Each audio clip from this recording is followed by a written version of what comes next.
দেশের উত্তরাঞ্চল বিশেষ করে তিস্তা নদীর অববাহিকার মানুষজনের জন্য ভারত থেকে নেমে আসা ভয়াবহ বন্যার পানি যেন ভয়াবহ এক বিপদের নাম।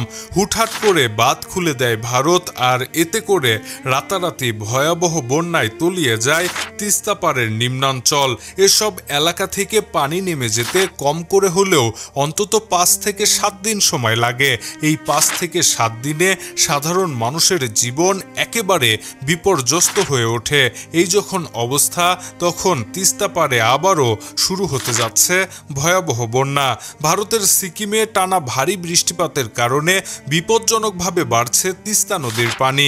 তিস্তা নদীতে পানির স্তর বাড়তে থাকায় শনিবার 31শে মে রেড অ্যালার্ট জারি করেছে ভারতের আবহাওয়া অধিদপ্তর।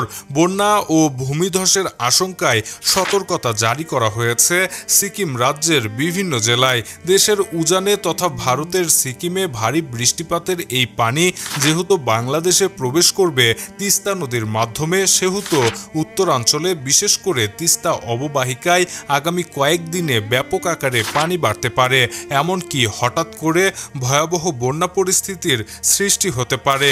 এই অবস্থায় বাংলাদেশের বন্যা পূর্বাভাস ও সতর্কীকরণ কেন্দ্র সতর্কবার্তা দিয়েছে।